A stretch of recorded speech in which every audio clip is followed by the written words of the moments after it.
Palabra de Dios, Juan 1:14. Vamos a leerlo lentamente. 2 veces. Y aquel verbo fue hecho carne y habitó entre nosotros, y vimos su gloria, gloria como del unigénito del Padre, lleno de gracia y de verdad. Y aquel verbo fue hecho carne y habitó entre nosotros, y vimos su gloria, gloria como del unigénito del Padre, lleno de gracia y de verdad. Amén. Vamos a orar. Padre Dios, Santo y Todopoderoso, te damos muchas gracias, Señor, por esta palabra. Te pedimos, Señor, que esta palabra se haga vida en nosotros. Que hoy, Señor, a todos los que creemos en Jesús nos permitas ver la gloria de Jesús. Por ende, tu gloria. Padre Dios, por favor, ayúdanos a honrarte, a glorificarte, a exaltarte al entender esto. Es que todos tengamos una misma inspiración y podamos realmente entender la profundidad de tu palabra, Señor. Padre Dios, ayúdanos a que esta palabra se haga vida, Señor. Te lo pedimos en el nombre de Jesús. Amén. Bueno, si yo les preguntara a ustedes en qué consiste el libro de Génesis, seguramente algunos de ustedes que no han escuchado esto dirán que el libro de Génesis nos habla acerca de Abraham, Isaac o Jacob. Si les preguntara acerca de qué consiste en qué consiste el libro del Éxodo, algunos dirían, habla de Moisés. Y si yo les preguntara en qué consiste, digamos, el libro de Proverbios, alguno me dirá, habla acerca de las enseñanzas de Salomón, acerca de la sabiduría. Y la verdad es que no estarían equivocados. Todo esto es cierto, pero superficialmente. Nosotros debemos entender que en esencia, en el fondo, en lo profundo de la palabra, toda la Biblia, toda la Biblia, desde Génesis hasta Apocalipsis, nos habla acerca de Jesús. Nos habla acerca de Jesús. La palabra superficialmente parece estar hablando de muchos temas, pero realmente el tema principal, la esencia de toda la palabra de Dios es Jesús. Es Jesús. Desde Génesis hasta Apocalipsis nos habla acerca de Jesús.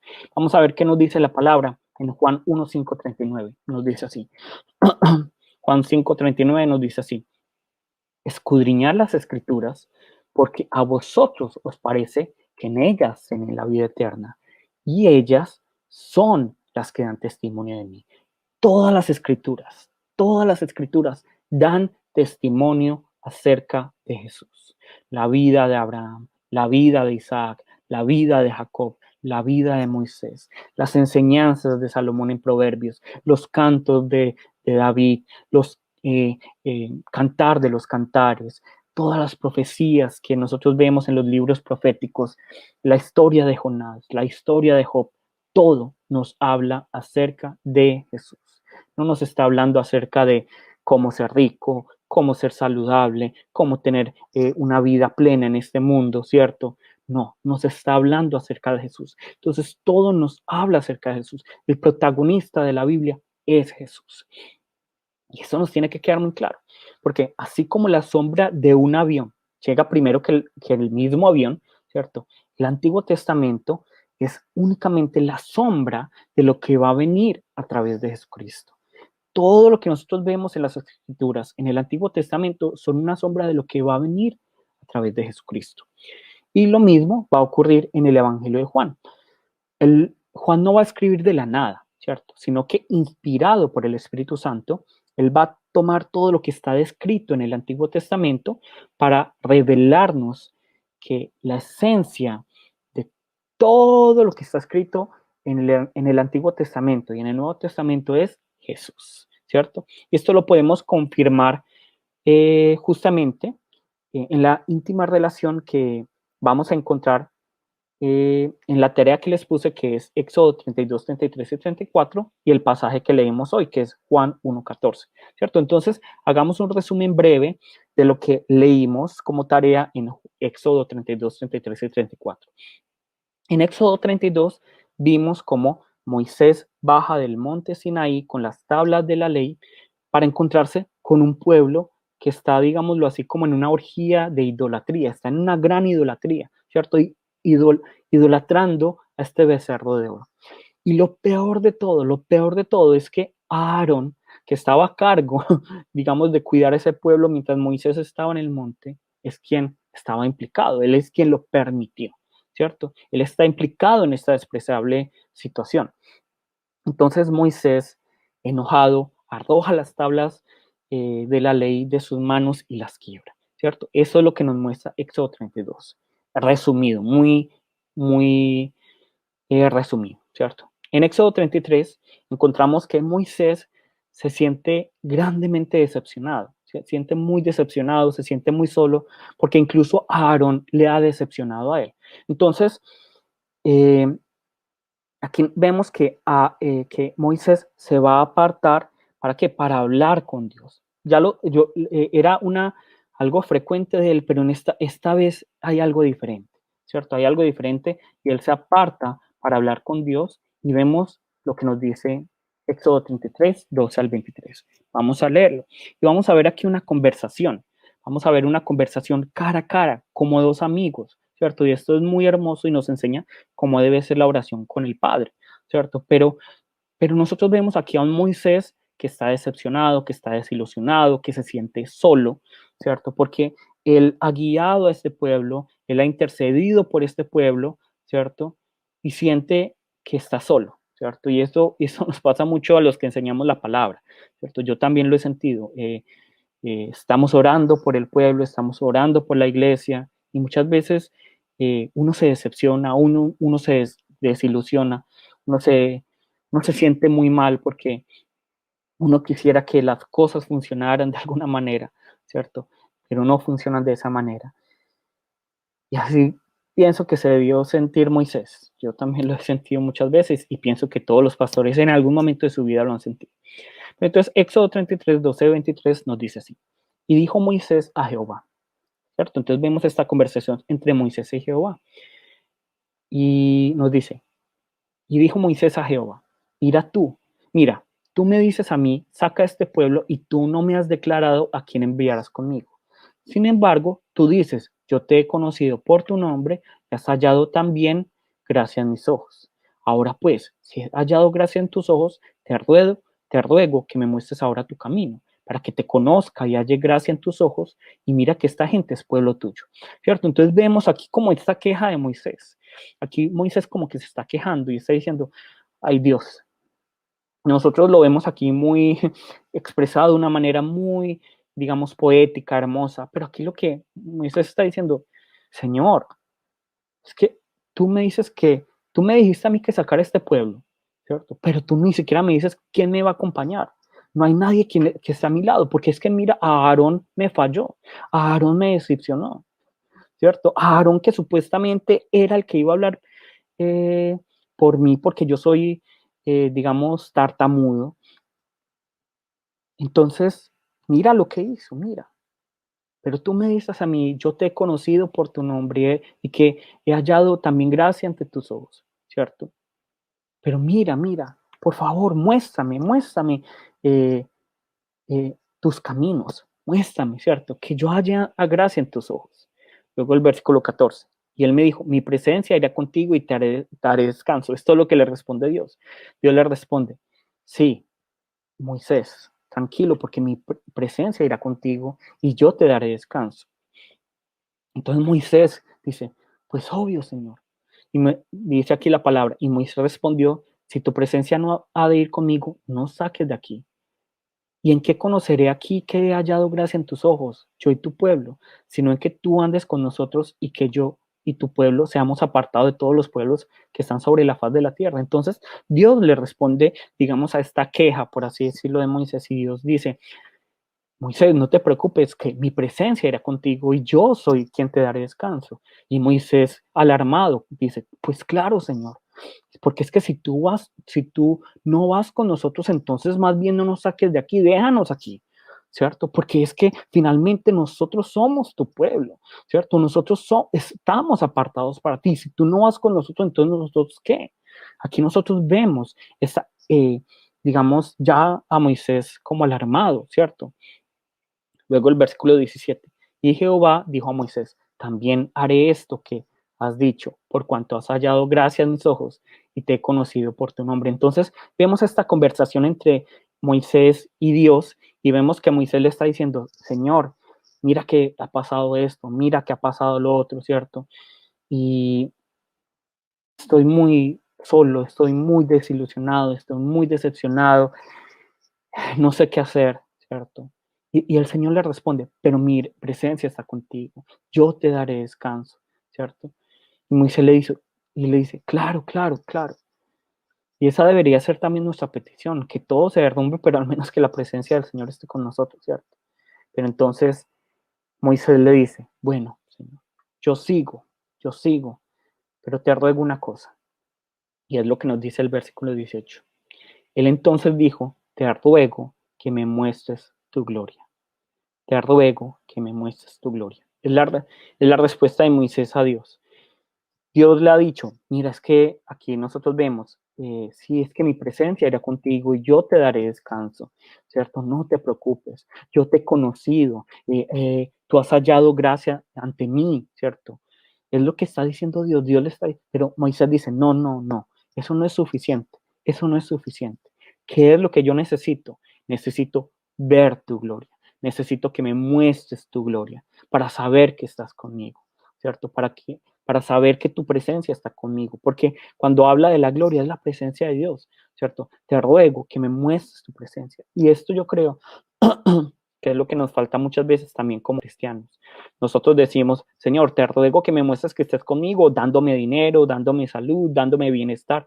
No, muéstrame tu gloria, muéstrame tu gloria, muéstrame tu gloria, es lo que está diciendo Moisés. Yo no necesito nada más, sino que tú me muestres tu gloria, muéstrame tu gloria. A lo que el Señor le responde positivamente en el versículo 19 le dice, yo haré pasar todo mi bien delante de tu rostro y proclamaré el nombre de Jehová delante de ti. Tendré misericordia del que tendré misericordia, seré clemente para con el que seré clemente. ¿Cierto? Entonces, aquí Dios le está diciendo, yo te voy a mostrar mi gloria, ¿cierto? ¿Y cuándo se va a manifestar la gloria de Dios? Se va a manifestar en el versículo 34, ¿cierto? Se va a manifestar en el versículo, perdón, en Éxodo 34, lo vamos a ver ahora. Pero luego que nos dice el versículo 20, nos dice así, dijo más, no podrás ver mi rostro, porque no me verá hombre y vivirá.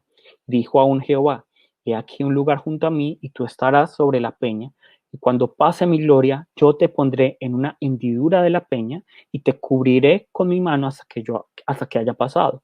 Después apartaré mi mano, y verás mi espalda, mas no se verá mi rostro, ¿cierto?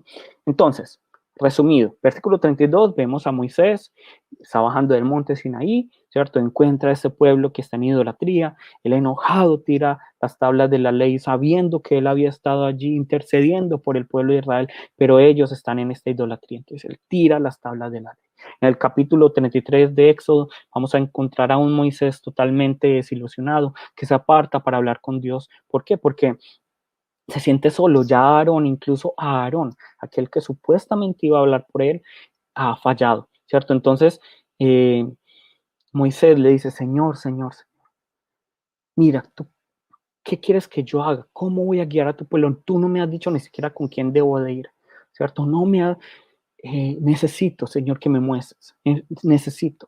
Y entonces, vemos aquí que el Señor le responde, pero mi presencia estará contigo, yo conozco tu nombre, has hallado gracia en mis ojos. Pero para Moisés esto no es como suficiente, entonces casi que Dios le está diciendo, pero entonces, ¿qué quieres? Y Moisés le dice, yo quiero ver tu gloria, yo quiero ver tu gloria. Pero vemos luego en el versículo 20 en adelante que Dios le dice, bueno, te voy a mostrar mi gloria, te voy a mostrar mi gloria, pero, pero, no te puedo mostrar toda mi gloria. Tú no puedes ver mi rostro. ¿Por qué? Porque no hay nadie que vea mi rostro y viva, ¿cierto? No hay ningún hombre que me pueda ver completamente, pueda ver mi gloria, pueda ver mi presencia y vivir. ¿Qué voy a hacer? Yo te voy a tapar los ojos. Y lo único que vas a ver es simplemente mi espalda, por así decirlo. Más o menos es como decir, vas a ver un poco del destello de mi luz, ¿cierto? Vas a ver el destello de mi gloria, vas a ver el destello de mi gloria, pero no puedes ver nada más porque vas a morir, ¿cierto? Miren tan amoroso Dios, cuidando incluso a Moisés. Vas a morir si me ves completamente, ¿cierto? Luego nosotros vamos a ver ya en el capítulo 34, que Dios manifiesta su gloria y ahí también, digamos, lo que vamos a ver cómo se renueva el pacto entre Dios y el pueblo de Israel, ¿cierto? Y vamos a ver esto, Éxodo 34, 6, 7. Aquí se está manifestando la gloria de Dios. El versículo 6 y 7. Y pasando Jehová por delante de él, es decir, de Moisés, proclamó: Jehová, Jehová, fuerte, misericordioso y piadoso, tardo para la ira y grande en misericordia y verdad, que guarda misericordia a millares, que perdona la iniquidad, la rebelión y el pecado, y que de ningún modo tendrá por inocente al malvado, que visita la iniquidad de los padres sobre los hijos y sobre los hijos de los hijos, hasta la tercera y cuarta generación. Aquí se está manifestando la gloria de Dios. Esta es la manifestación de la gloria de Dios, ¿cierto? Entonces, ya volviendo, digamos, a Juan, y ahorita vamos a tomar entonces todo lo que hemos hablado hasta ahora, ¿cierto? Todo lo que hemos hablado hasta ahora. Recordemos que la semana pasada comprendimos que el verbo que es Jesús, y que es la total y definitiva expresión y revelación de Dios, aquel verbo que era en Génesis 1.1 y que era antes de Génesis 1.1, aquel que era con Dios y que era Dios, aquel por quien fueron hechas todas las cosas, se hizo carne. Es decir, hizo tabernáculo o tienda para habitar entre nosotros. Es lo que vimos la semana pasada, ¿cierto? Profundizando un poco en ese tema, veamos qué es lo que nos dice 2 Corintios 5.1. Segunda de Corintios 5.1 nos dice así: porque sabemos que si nuestra morada terrestre, este tabernáculo, se deshiciere, tenemos de Dios un edificio, una casa, no hecha de manos, no hecha de manos, eterna en los cielos, ¿cierto? Entonces, aquí nosotros vemos que en este pasaje la expresión tabernáculo hace referencia a ¿qué? Al tabernáculo que estaba en el Antiguo Testamento. No, está haciendo referencia a la carne, al cuerpo limitado, frágil y temporal que ustedes y yo tenemos, ¿cierto? Entonces, aquí vemos, porque sabemos que si nuestra morada terrestre, es decir, ese tabernáculo, en otras palabras, este cuerpo limitado, frágil y temporal que ustedes y yo tenemos, ¿cierto? Se deshiciere, tenemos un edificio de Dios, un edificio, una casa no hecha de manos, eterna en los cielos, está diciendo Pablo. Entonces, de la misma manera, cuando Juan en 1.14 nos dice que el verbo estableció tabernáculo entre nosotros, lo que quiere decir es eh, eh, que el verbo se hizo carne, fue hecho carne. Entonces, el verbo no es que haya tomado forma como de carne o que era como un espejismo, sino que se hizo, fue hecho totalmente de carne, totalmente, fue hecho humano, así como nosotros. Entonces, ya entendemos esto, pero debemos preguntarnos, ¿con qué fin ocurrió esto? ¿Con qué fin el verbo se fue hecho carne para habitar entre nosotros? ¿Cuál es el objetivo? ¿Con qué fin se hizo esto? ¿Con qué fin se hizo? Para que el verbo que fue hecho carne y habitar entre nosotros manifestara la gloria de Dios, manifestara la gloria de Dios. Entonces vamos a ver que cuando el verbo se hizo carne, fue hecho carne, eh, se manifiesta la gloria del Hijo, ¿cierto? Se manifiesta la gloria del Hijo. ¿Y la gloria del Hijo de quién es? Es la gloria de Dios. Y finalmente, ¿la gloria de Dios qué es? Es Dios mismo, ¿cierto? Entonces, nosotros debemos entender esto para que recapitulemos toda esta parte. El verbo se hizo carne, ¿cierto? Habitó entre nosotros, ¿para qué? Para manifestarnos la gloria propia, ¿cierto? Su gloria, la gloria del verbo, que es justamente, directamente, la gloria de Dios. ¿Y qué es la gloria de Dios? Es la presencia de Dios, es Dios mismo, ¿cierto? Entonces, de esta manera, ya no van a existir intermediarios humanos entre Dios y nosotros, ¿cierto? Ya no es como, ya no necesitamos a un Moisés para que esté como intermediario entre Dios y nosotros, ¿cierto? Y tampoco somos como Moisés que vemos que vio parcialmente la gloria de Dios. Nosotros ya no vemos solo la espalda, digámoslo así, de Dios, ya no vemos algo parcial, sino que vemos la total y completa y última revelación de la gloria de Dios, que es Jesús, ¿cierto? Esto nos tiene que quedar muy claro. Pero lo más maravilloso es que nosotros no solo vemos la gloria de Dios, sino que la oímos, la contemplamos, la palpamos, nos dice Primera de Juan 1:1, ¿cierto? Vamos a buscar qué nos dice Primera de Juan 1:1. Nos dice así, lo que era desde el principio, lo que hemos oído, lo que hemos visto con nuestros ojos, lo que hemos contemplado y palparon nuestras manos tocantes al verbo de vida, ¿cierto? Entonces, aquí Primera de Juan 1:1 nos está diciendo que nosotros hemos oído, hemos visto, hemos contemplado y hemos palpado al verbo de vida, ¿cierto? Hemos palpado al verbo de vida y cuando lo hemos hecho, cuando palpamos al verbo de vida, totalmente hemos palpado, hemos visto, hemos contemplado, hemos oído la gloria de Dios, hemos oído la gloria de Dios, ya no por medio de algún intermediario como antes era a través de Moisés, y ya no parcialmente como antes le ocurrió a Moisés, sino la directa y total gloria de Dios, nosotros la hemos visto a través de Jesucristo. Entonces, nos tiene que quedar muy claro que si nosotros hemos visto al Verbo, es decir, a Jesús, hemos visto la gloria de Dios. Hemos visto la gloria de Dios. Pero entonces, seguramente algunos me van a preguntar por el chat, ministro, pero ¿yo cómo voy a ver la gloria de Dios si no puedo ver directamente a Jesús? O dígame dónde está, cuál es la dirección de Jesús y yo voy y lo visito para verlo y poderle ver la gloria de Dios, ¿cierto? Y es que algunas personas creen que tienen algún tipo de desventaja comparado con aquellos que vieron directamente a Jesús porque creen que si hubieran vivido en esa época o si hubieran visto los milagros de Jesús en esa época, o si vieran a Jesús hoy y vieran los milagros de Jesús hoy, serían mejores cristianos, tendrían una mayor fe, ¿cierto? Algunas personas piensan que es así, pero la palabra nos dice que esto no es así. De hecho, recordemos cuál fue la respuesta del rico ante la invitación de Jesús.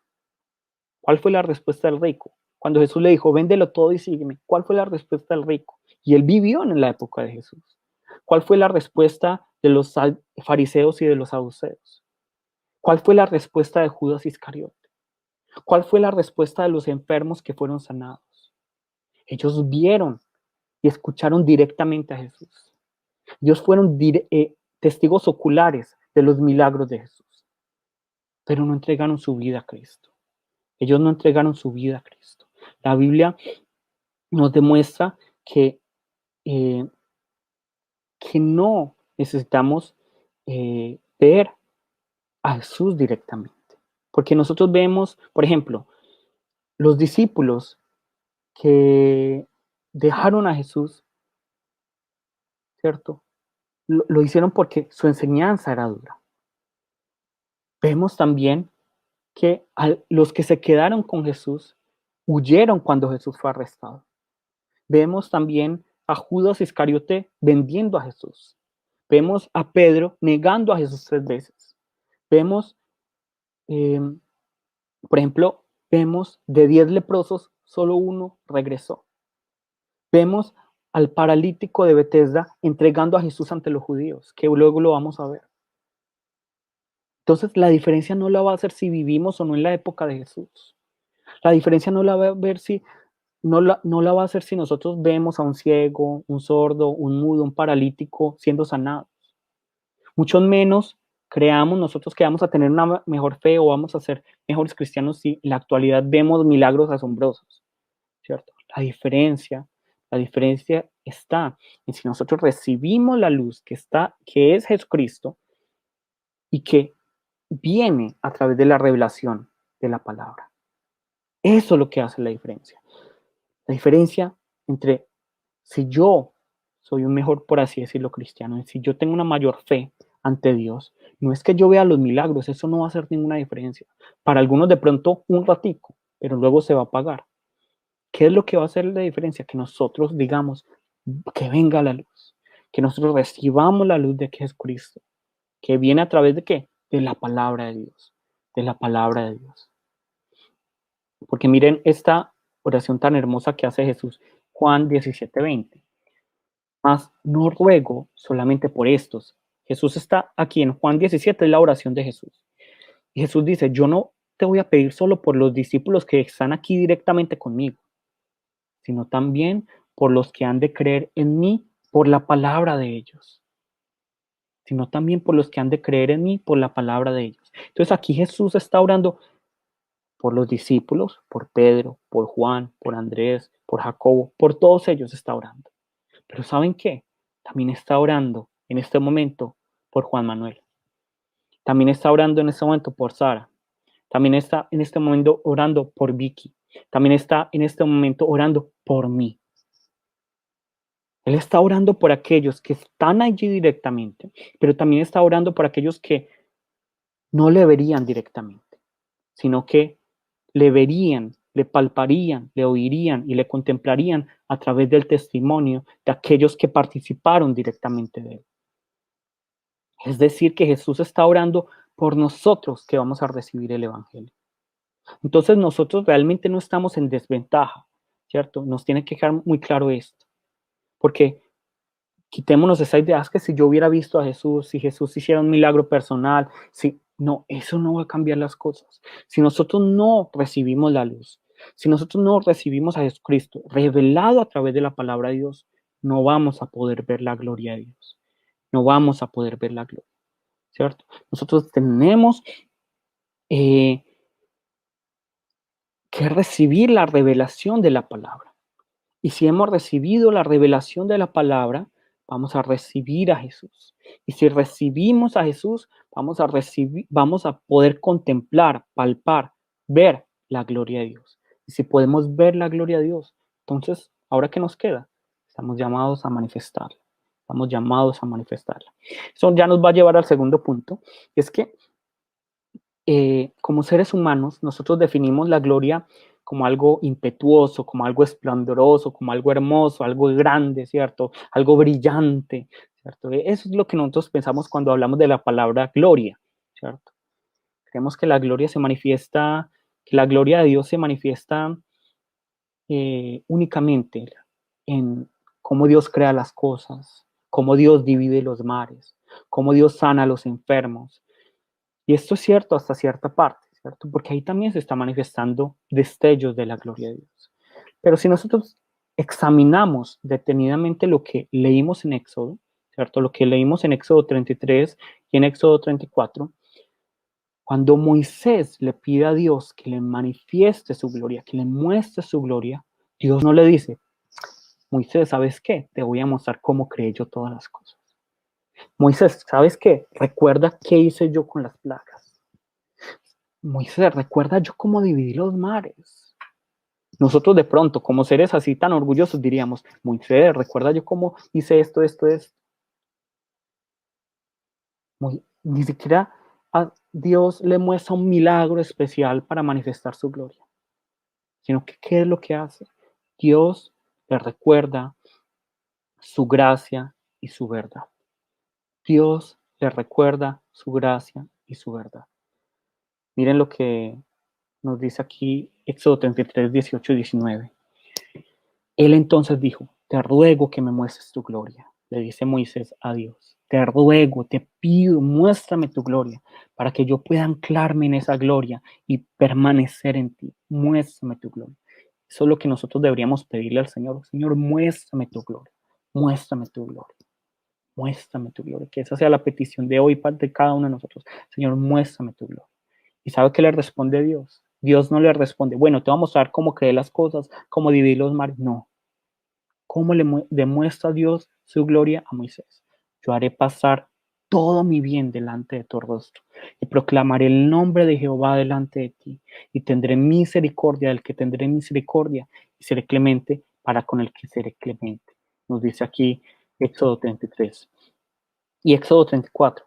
Y pasando Jehová por delante de él, proclamó. Aquí Dios está manifestándole la gloria a Moisés. Jehová, Jehová, fuerte, misericordioso y piadoso, tardo para la ira y grande en misericordia y verdad, que guarda misericordia a millares, que perdona la iniquidad, la rebelión y el pecado, y que de ningún modo tendrá por inocente al malvado, que visita la iniquidad de los padres sobre los hijos y sobre los hijos de los hijos, hasta la tercera y cuarta generación. Aquí está manifestada la gloria de Dios. ¿cierto? A nosotros puede que no nos parezca glorioso, porque para nosotros algo glorioso es algo grande, algo como, no sé, como una cascada, algo exuberante, algo esplendoroso. Pero aquí Dios está diciendo, no, es que mi gloria se manifiesta de una manera diferente a lo que ustedes quieren creer, ¿cierto? Y esto tiene que ver mucho con lo que nos está mostrando Juan.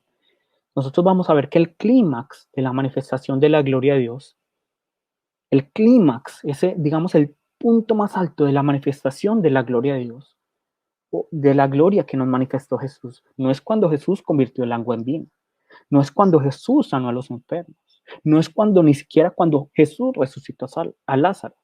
Esos solo son destellos de su gloria. El clímax, el punto más alto, la mayor manifestación de la gloria de Dios, ¿cuándo es? Cuando por medio de Jesús, cuando por medio de Jesús nosotros encontramos la vida. Cuando por medio de Jesús nosotros encontramos esa vida eterna. Cuando se manifiesta el punto más alto, el clímax, cuando el Cordero de Dios entrega su vida por nosotros. La gloria de Dios se manifiesta, se revela en Jesús, crucificado, crucificado por nuestros pecados. La gloria de Dios se manifestó en el Evangelio de Juan, cuando Jesús murió, cuando Jesús resucitó al tercer día y cuando luego finalmente ascendió.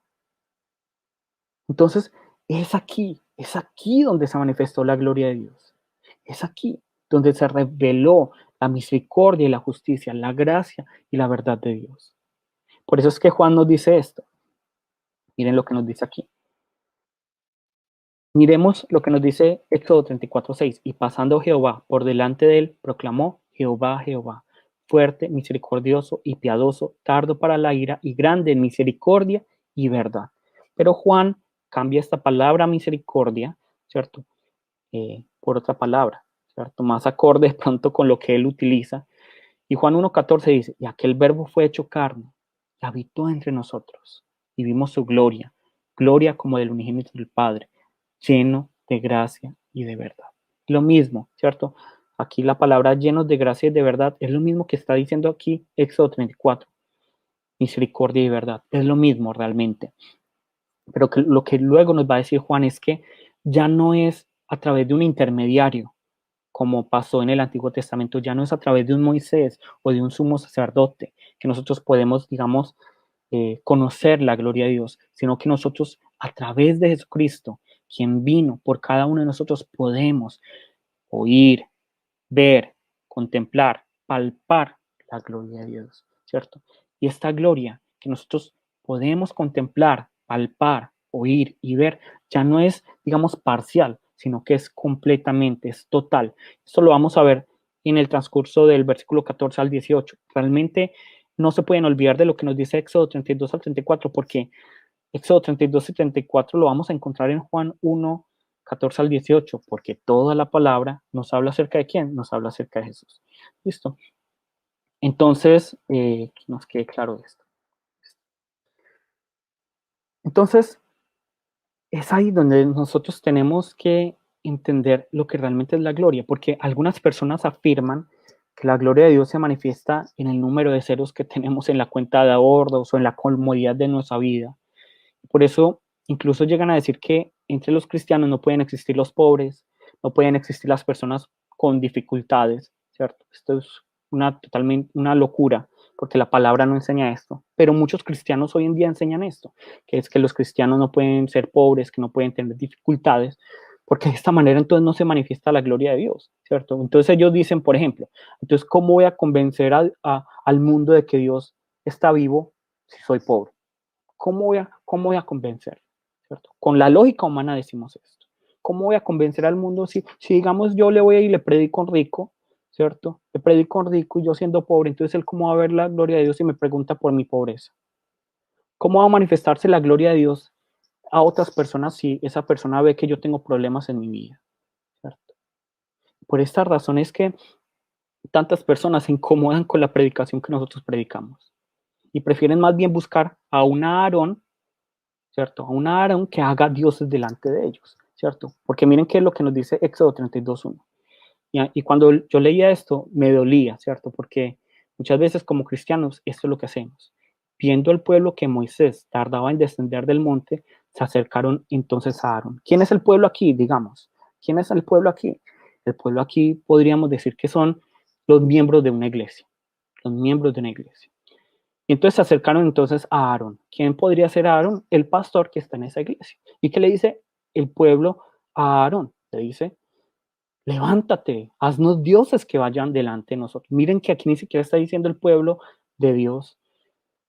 El pueblo de Israel no está diciendo, Aarón, busquemos al verdadero Dios. Levántate y busca al verdadero Dios. Por favor, guíanos al verdadero Dios. Por favor, ve donde Moisés y mira qué es lo que está ocurriendo. Porque Dios es el verdadero Dios, el único y verdadero Dios es este Dios al cual Moisés fue, digamos, a visitar. Pero no, son tan terribles. Este pueblo que dice, haznos dioses que vayan delante de nosotros. Haznos, crea un Dios para nosotros, crean Dios para nosotros. Y luego, ¿qué es lo que hacen? Los tontillos estos adoran a estos dioses creados por Aarón, ¿cierto? Lógico, ¿cierto? Totalmente ilógico. Pero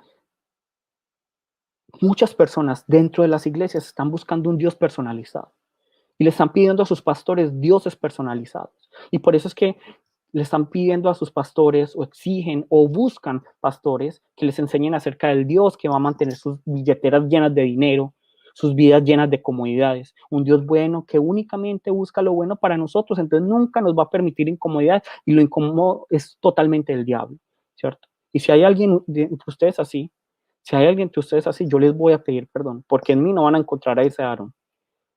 En mí no van a encontrar ese Aarón. Yo no estoy dispuesto a enseñarles ese Dios personalizado que cumple nuestros deseos, que cumple nuestras pasiones. No, ese no es el Dios de la palabra de Dios. Ese es el Dios imaginario. Ese es el becerro de oro de muchas iglesias hoy en día. Ese es el becerro de oro. Entonces, la palabra no nos enseña esto, ¿cierto? Porque, ¿qué es lo que nos enseña la palabra? La palabra nos enseña que aquel que no puede ver la gloria de Dios en su gracia y su verdad, aquel que no puede ver la gloria de Dios en la humildad de Jesús, aquel que no puede ver la gloria de Dios en el milagro de la cruz, aquel que no puede ver la gloria de Dios en que Dios nos salvó a pesar de que nosotros somos pecadores, aquel que no puede ver la gloria de Dios en Jesús siendo crucificado por nosotros que no nos merecíamos ese sacrificio. No importa si están en riqueza o en pobreza. No importa si están en abundancia o escasez. Jamás van a ver la gloria de Dios. Jamás van a ver la gloria de Dios. Jamás van a ver la gloria de Dios. El que no está dispuesto a entregar su vida, no importa si le predica a un pobre o un rico, jamás va a ver la gloria de Dios. Porque ¿quiénes son los únicos que pueden ver la gloria de Dios? Lo que nos dijo Juan 1:12. Aquellos que son hijos de Dios. Aquellos que creen son los que pueden ver la gloria de Dios. Y si yo necesito que una persona con mucho éxito me predique para yo creer en el Dios único y verdadero, es porque no tengo bien los parámetros de la palabra. No tengo bien los parámetros de la palabra. Si nosotros queremos ver la gloria de Dios, entonces recibamos la palabra, obedezcamos la palabra y fijemos nuestros ojos en Cristo. Fijemos nuestros ojos en su humildad. Fijemos nuestros ojos en aquel que fue crucificado, resucitado y sentado a la diestra del Padre. Eso es lo que nos está diciendo hoy la palabra. Miren la gloria de Dios cómo se manifestó. Dios no dijo, bueno, Moisés, te voy a manifestar mi gloria, te voy a hacer rico, nunca tendrás dificultades. ¿Sabes qué? Te voy a mandar una nube voladora para que llegues a la tierra prometida. Nunca tendrás problemas, Moisés, no te preocupes más. Dios no dijo eso. Dios jamás dijo. Dios dijo, ¿cómo te voy a mostrar mi gloria? ¿Cómo es mi gloria? En la misericordia, en la verdad que yo manifiesto. En mi justicia para juzgar a los malos y en mi misericordia para perdonar a los que son misericordiosos. Eso es lo que dice Dios. Si nosotros no somos capaces de ver esto, en ese Jesús crucificado, no importa si el que nos predica es el más rico y el más cómodo del mundo, no vamos a ver la gloria de Dios. Porque la gloria de Dios se ve, es en Jesús. en Jesús crucificado, resucitado y sentado y ascendido y sentado a la diestra del Padre. Entonces, entendamos esto. Y ahora, queremos manifestar nosotros la gloria de Dios. Queremos manifestar la gloria de Dios. Entonces, sigamos el ejemplo de Jesús. Y muriendo cada día nosotros mismos, seamos humildes. Esa es la manera en que podemos manifestar la gloria de Dios, siguiendo el ejemplo de Jesús, viviendo como Jesús, estando en Jesús. ¿Y cómo era Jesús? Él era manso y humilde. Pero ojo aquí, ¿cierto? Porque pronto algunos tergiversan las cosas. Porque hay algunas personas que se creen humildes. Hay personas que se creen humildes. Y paradójicamente, algunas personas se sienten orgullosas de ser humildes. ¿Cierto? Es gracioso, pero muchas personas creen ser humildes y se sienten orgullosas de ser humildes. En la iglesia hay muchos. Por eso desconocen que no son humildes. Por eso su corazón está lleno de orgullo. Y por eso cuando uno les dice, ¿sabes qué? En ti no hay humildad, hay orgullo, se enojan. Porque su mayor orgullo es que son humildes. Y ahí es donde todos debemos entender una cosa. La humildad no tiene nada que ver con la riqueza o la pobreza. Porque de pronto algunos tergiversan las cosas. Cuando yo hablo de humildad y la palabra habla de humildad, no habla de que, bueno, es que el pobre es siempre el humilde y el rico siempre es el orgulloso. No. Nosotros podemos ver personas pobres muy orgullosas y ricos muy humildes, así como también podemos ver pobres muy humildes y ricos muy orgullosos. La humildad, según la palabra, no es según el dinero que yo tengo, sino cuánto estoy yo dispuesto a entregar mi vida al Señor, a obedecer la palabra, pareciéndome más a Jesús y amando más al prójimo. Esa es la verdadera humildad. Esa es la verdadera humildad. Listo, que nos quede claro eso, porque pobreza no es sinónimo de humildad, ¿cierto? Y yo nunca he dicho eso. Pero no podemos creer tampoco que es que Dios quiere que todos tengamos las billeteras llenas. Eso tampoco es, ¿cierto? Porque eso no es lo que enseña la palabra en ningún versículo. Entonces, nosotros debemos entender esto muy claro. Es que la iglesia que somos nosotros, solo va a tener ese verdadero avivamiento cuando nos empecemos a preocupar menos por las luces, por el show, por el espectáculo que tanto llama la atención en el día. Cuando nos dejemos de preocupar por el dinero que puede poner Dios en nuestros bolsillos. Más bien nos preocupemos por ver la gloria de Dios. Y que nosotros nos preocupemos por manifestar esa gloria de Dios amando al prójimo. Porque miren qué nos dice Juan 13:35. Juan 13:35. Y este versículo me parece muy diciente. En esto conocerán todos que sois mis discípulos. Si tuvieres mucho dinero, muchas comodidades y tu vida es plena y no tienes ningún problema. Así serán mis discípulos. ¿Es lo que dice ahí? No. En esto conocerán todos que son mis discípulos. En que te recitas todos los versículos de Génesis 1 hasta Apocalipsis. No. En esto conocerán que todos que son mis discípulos. Si conoces toda la voluntad de Dios. No. En esto conocerán todos que son mis discípulos. Si tuvieres amor los unos por los otros. Dice Jesús. No lo está diciendo el ministro, no lo está diciendo el pastor, lo está diciendo Jesús. En esto conocerán todos que sois mis discípulos, si tuviereis amor los unos con los otros. Cada uno ya sabe cómo evaluarse. ¿Cómo podemos saber que hemos visto la gloria de Dios? Si hemos visto a Jesús. ¿Y cómo sabemos que somos discípulos de Jesús? Si somos discípulos de Él, si permanecemos en Él, porque aquel que ha visto a Jesús jamás puede dejar de ser su discípulo. El que realmente ha visto a Jesús, ¿cierto? El que no está enceguecido, sino que realmente ha visto a Jesús y ha visto su gloria, se convierte inmediatamente en discípulo de Él, se posa ante Él. ¿Y cómo sabemos que estamos postrados ante Él? Si tuviéramos amor los unos por los otros, nos dice la palabra. ¿Y qué es el amor los unos por los otros? No es que yo te esté dando cariñitos, pero tampoco es pues que yo te estoy tratando duro, eso tampoco es amor. ¿Qué es el amor? Es que yo te esté enseñando la palabra, es que yo te esté exhortando, es que me preocupe tu espíritu y tu cuerpo. Es que me importe todo el ser del otro como templo de Dios. Que me importe la iglesia. Y por eso los exhorto tanto yo. Amemos, perdonemos, sirvamos, porque es el cuerpo de Cristo. De esa manera es como nosotros manifestamos la gloria de Dios. Miren lo que nos dice Éxodo 34-35. Al mirar los hijos de Israel, el rostro de Moisés, veían que la piel de su rostro era resplandeciente. Y volvía Moisés a poner el velo sobre su rostro hasta que entraba a hablar con Dios. Esto es muy bonito. El rostro de Moisés, digamos que la piel de Moisés, de su rostro, era resplandeciente. ¿Por qué? Porque participaba de la gloria de Dios. Participaba de la gloria de Dios. Entonces, ¿aquí de qué se nos está hablando? Si la gloria de Dios, si la manifestación de la gloria de Dios es Jesús,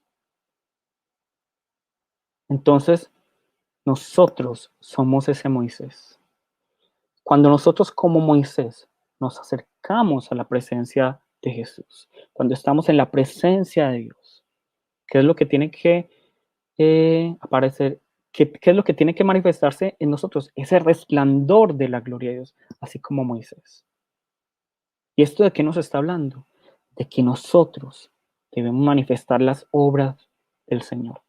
¿Cuáles son las obras del Señor? El amarnos los unos a los otros, la comunión, la unidad, el preocuparme por el espíritu y por el cuerpo del otro también, ¿cierto? Preocuparme, estás muriendo de hambre espiritualmente, pero también estás muriendo de hambre corporalmente.